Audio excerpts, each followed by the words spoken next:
Halo teman-teman semua, kami dari kelompok 7 dalam mata kuliah Seminar Akuntansi Manajemen. Kelompok 7 terdiri dari Anita Gustri Antodi, BP 1810532012, Valentin, BP 1810532017, dan Remona Anggraini, BP 1810532031. Pada kesempatan kali ini, kelompok 7 akan menjelaskan mengenai Accounting for Time, Re-engineering Business Process to Improve Responsiveness.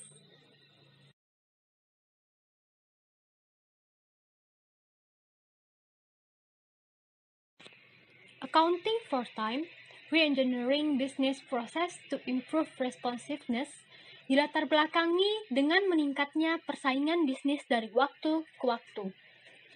Sehingga peningkatan ini menuntut perusahaan harus lebih responsif atau peka terhadap pelanggan. Strategi yang paling efektif untuk meningkatkan pekan ini adalah dengan mengeliminasi non-contributing time melalui proses perekayasaan ulang proses bisnis. Non-contributing time merupakan waktu dalam total siklus hidup produk atau jasa yang bisa dieliminasi tanpa mengurangi nilai produk atau jasa tersebut. Waktu adalah elemen persaingan. Perusahaan bisa mengelola waktu lebih baik jika analisis akuntan dan keuangan mendukung tujuan mengurangi atau menghilangkan non-contributing time. Metode-metode untuk menghilangkan non-contributing time termasuk dengan mengkonsolidasikan kegiatan berlebihan, menekan siklus rantai pasokan dan lead time, dan kapasitas. Akuntansi dapat mendukung penghapusan non-contributing time dengan teknik-teknik yang meliputi 1. Implementasi Electronic Data Interchange. 2. Memodifikasi evaluasi investasi modal. Dan 3. Meningkatkan komunikasi dengan pemasok. Lingkungan kompetitif saat ini telah memaksa banyak perusahaan untuk mempertimbangkan kembali tujuan dan rencana strategis mereka. Daripada mencoba bersaing dengan biaya, banyak perusahaan sekarang mempertimbangkan kualitas dan respons sebagai komponen kunci persaingan. Peningkatan salah satu dari hal tersebut biasanya memiliki efek terhadap yang lain. Dan efek itu saling melengkapi. Misalnya, menjadi lebih responsif terhadap pelanggan membutuhkan produk-produk berkualitas lebih tinggi dikirim lebih awal ketika pelanggan menginginkannya. Sebaliknya, memproduksi produk-produk berkualitas rendah meningkatkan waktu inspeksi dan waktu pengerjaan ulang, yang mana menunda respon kepada pelanggan. Dengan demikian, kualitas dan respon dapat berkorelasi positif, dan keduanya berkaitan dengan manajemen waktu. Maka, mengelola waktu penting untuk persaingan. A. Time, the new competitive element. Time atau waktu telah menjadi elemen penting bagi perusahaan yang mencoba bersaing di pasar global. Banyak filosofi manajemen saat ini, misalnya just in time, yang didasarkan pada pengelolaan waktu yang efektif. Perusahaan mengadaptasi filosofi ini untuk produk khusus mereka. Manajer dan akuntan perlu mengenal implikasi dari time-based competition. Semua perusahaan mungkin terpengaruh, dikarenakan implikasi filosofi ini mempunyai hubungan antara supplier dan customer. Hubungan sekarang akan didasarkan sebanyak respon seperti pada biaya, manajemen waktu akan dikritik untuk kesuksesan perusahaan. Penulis manajemen dan akuntansi baru-baru ini menyadari pentingnya time management. Misalnya menurut Stock and Howe mencatat bahwa time atau waktu adalah alat manajemen yang lebih berguna daripada biaya. Pernyataan ini didukung oleh Blackburn, yang juga mencatat pentingnya waktu dan bagaimana kompetisi berdasarkan waktu mempengaruhi perusahaan. Blackburn menyatakan bahwa time-based competition menyaratkan proses rekonstruksi fundamental dari barang-barang dihasilkan dan jasa-jasa dikirim. Lebih dari itu, mungkin menyaratkan pemikiran ulang bagaimana proses-proses diatur.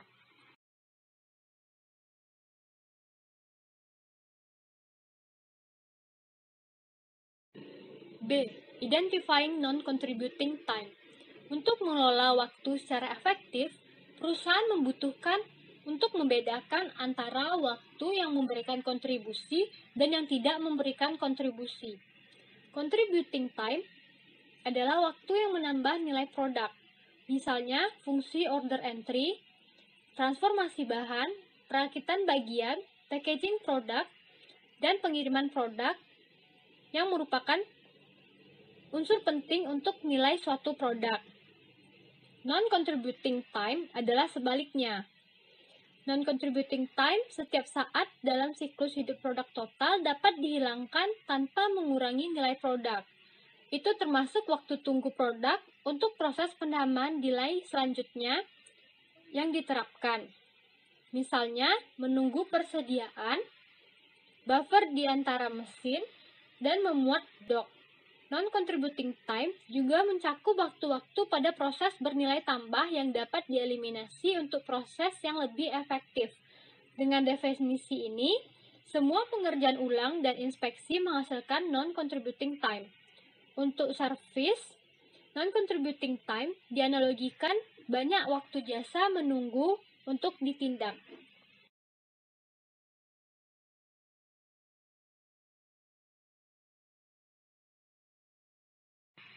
C. Using financial data to improve responsiveness.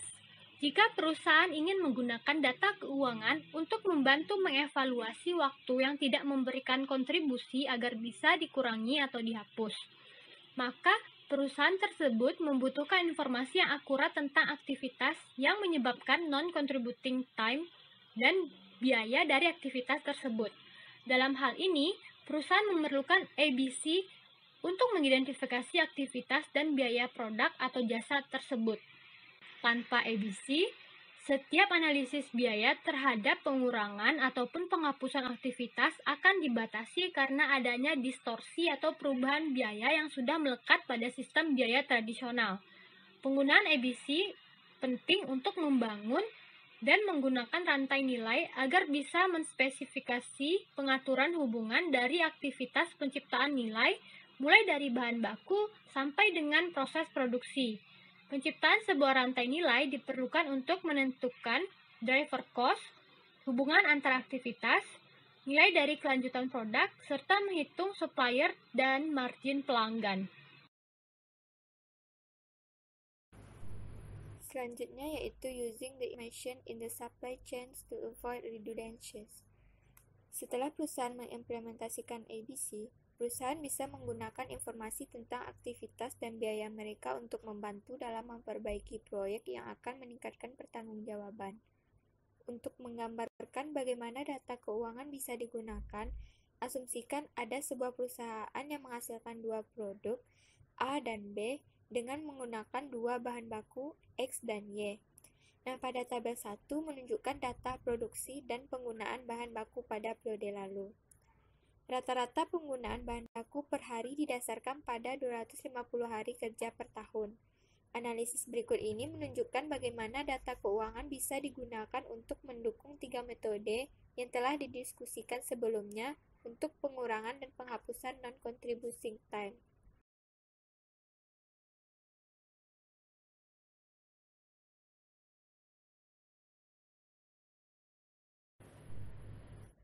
Yang pertama, cycle times for purchase order.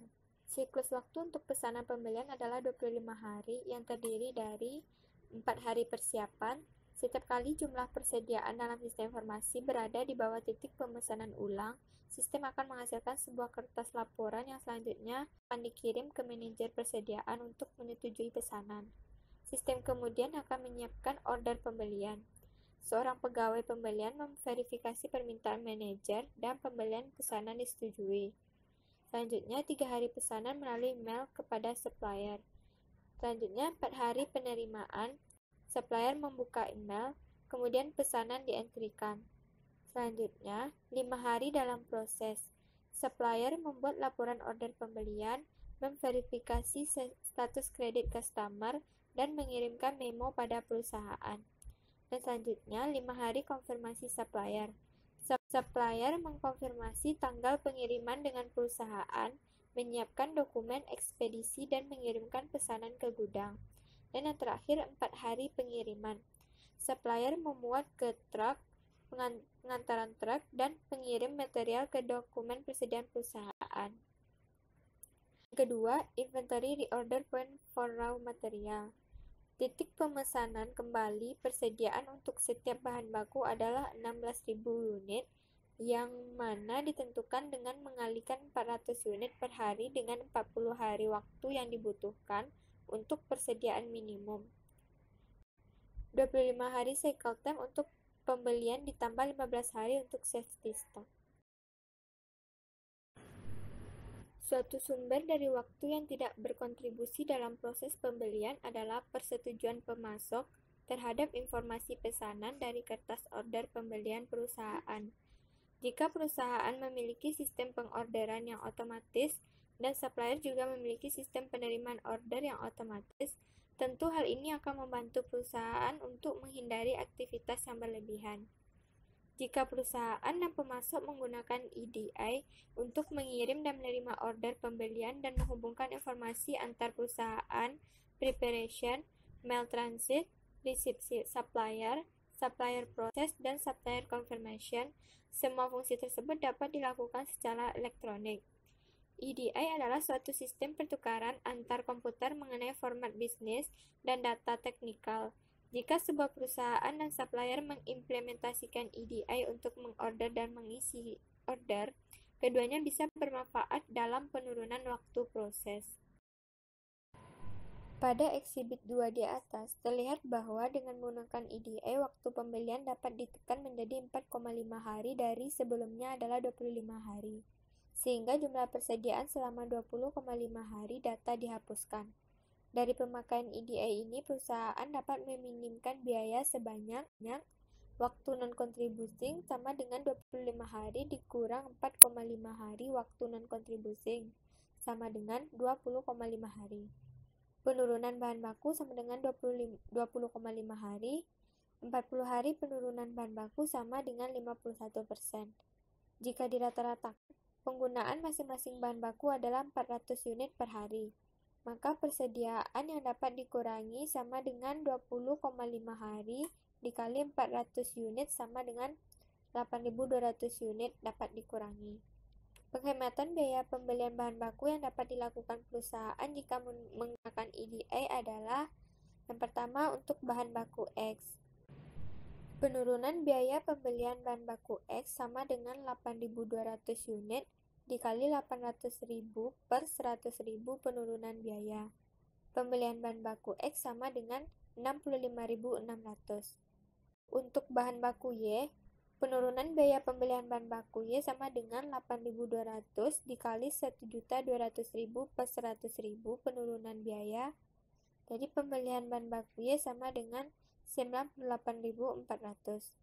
Total biaya bahan baku X dan Y yang dapat dikurangi jika perusahaan menggunakan EDI adalah 164.000 US dollar.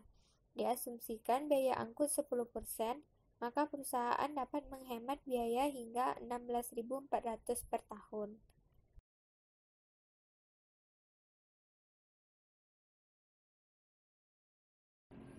Pengurangan biaya lainnya. Selain dalam penghematan persediaan, terdapat pengurangan biaya lainnya. Pembelian seharusnya juga bisa mengurangi biaya langsung, karena semua tugas persiapan perusahaan untuk pesanan akan dilakukan secara otomatis, sehingga akan terjadi pengurangan tenaga kerja dan permintaan yang diperlukan dalam fungsi pembelian. Untuk mempertanggungjawabkan pengimplementasian EDI, penghematan biaya bisa dibandingkan dengan implementasi biaya dan sistem pemeliharaan. Contohnya, jika biaya dalam sistem pengimplementasian sistem EDI sebelumnya 80.000 dan dilanjutkan untuk biaya tahunan sebesar 20.000 dan biaya pembelian dikurangi menjadi 40.000 setahun karena menggunakan EDI. Sistem EDI harus membayar untuk dirinya sendiri kira-kira 2,2 years, yaitu 800.000 per 40.000 ditambah 16.400 dikurang 20.000. Namun, jika penghematan biaya dari pengurangan aktivitas pembelian tidak dimasukkan dalam analisis, sistem tidak akan dapat diterima dari sudut pandang keuangan, karena biaya tahunan sebesar 20.000 melebihi 16.400 penghematan tahunan dalam biaya mengangkut persediaan. Selanjutnya, compress the supply chain cycle externally and internally. Cara lain bagi perusahaan untuk menghilangkan atau mengurangi waktu yang tidak berkontribusi adalah dengan mengurangi waktu siklus rantai pemasokan. Rantai pasokan mengacu pada semua proses yang terlibat dalam pembelian bahan, pembuatan, dan penjualan produk atau jasa. Penekanan ini bisa dihasilkan dari aktivitas internal maupun eksternal. Contohnya, suatu aktivitas internal mungkin akan berinvestasi dalam peralatan otomatis yang memungkinkan waktu setup yang lebih pendek. Kegiatan eksternal contohnya mencari pemasok yang mampu menyediakan bahan baku berkualitas tinggi yang akan berdampak pada pengurangan waktu pemeriksaan. Baiklah, untuk selanjutnya, bagian dari compress the supply chain cycle externally and internally, yang pertama itu ada perubahan internal. Nah, untuk menunjukkan bagaimana data keuangan bisa digunakan dalam mempertanggungjawabkan penekanan dalam investasi pada waktu siklus rantai pasokan. Nah, di sini diasumsikan bahwa perusahaan yang sama sedang mempertimbangkan $60.000 untuk berinvestasi pada peralatan baru. Untuk mengurangi waktu yang dibutuhkan dalam melakukan aktivitas ditunjukkan pada X-Hybrid 1. Nah, untuk mendapatkan persetujuan atas investasi ini mungkin akan sulit jika penghematan biaya tidak cukup besar untuk melaksanakan proyek ketika dievaluasi dengan menggunakan model penganggaran modal tradisional.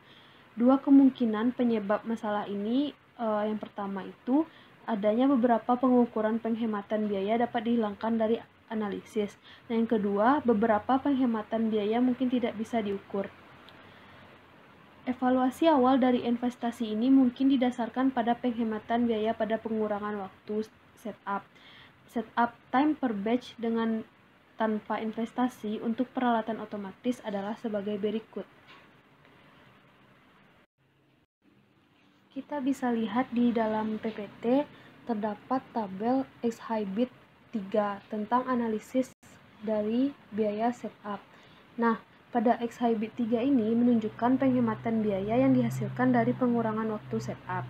Jika setup cost tanpa investasi adalah $18.000 per tahun dan biaya dengan investasi $3.600 per tahun, jumlah penghematan adalah sejumlah $14.400 per tahun. Jika alat ini diharapkan memiliki umur 5 tahun dan tidak diperhitungkan nilai sisanya, akan memiliki tingkat pengembalian internal sebesar 6,4% dan jangka waktu pengembalian modal 4,2 tahun. Nah, dengan pengamatan biaya, tidak mungkin bahwa proyek tidak akan diterima. Selanjutnya yaitu committed cost saving. Suatu masalah dalam menganalisis pada X-Hybrid 3 yaitu beberapa penghematan biaya telah dihilangkan. Penghematan ini mungkin dilakukan karena rata-rata kelompok ukuran yang terkait dengan persediaan bisa dikurangi jika setup waktu diperpendek. Nah, pada tabel X-Hybrid 4 menunjukkan penghematan biaya ketika persediaan rata-rata setengah dari ukuran batch. Catatan dalam X-Hybrid 4 bahwa penghematan biaya tahunan lebih tinggi daripada X-Hybrid 3. Meskipun biaya setup yang lebih tinggi dengan kelompok kecil, dengan penghematan biaya tahunan sebesar $31.500, tingkat pengembalian internal adalah 44% dan periode pengembalian kurang dari 2 tahun. Nah, contoh ini menunjukkan bahwa perusahaan dapat mengurangi cost saving dengan mengurangi persediaan, menghilangkan lebih dari 50% cost saving.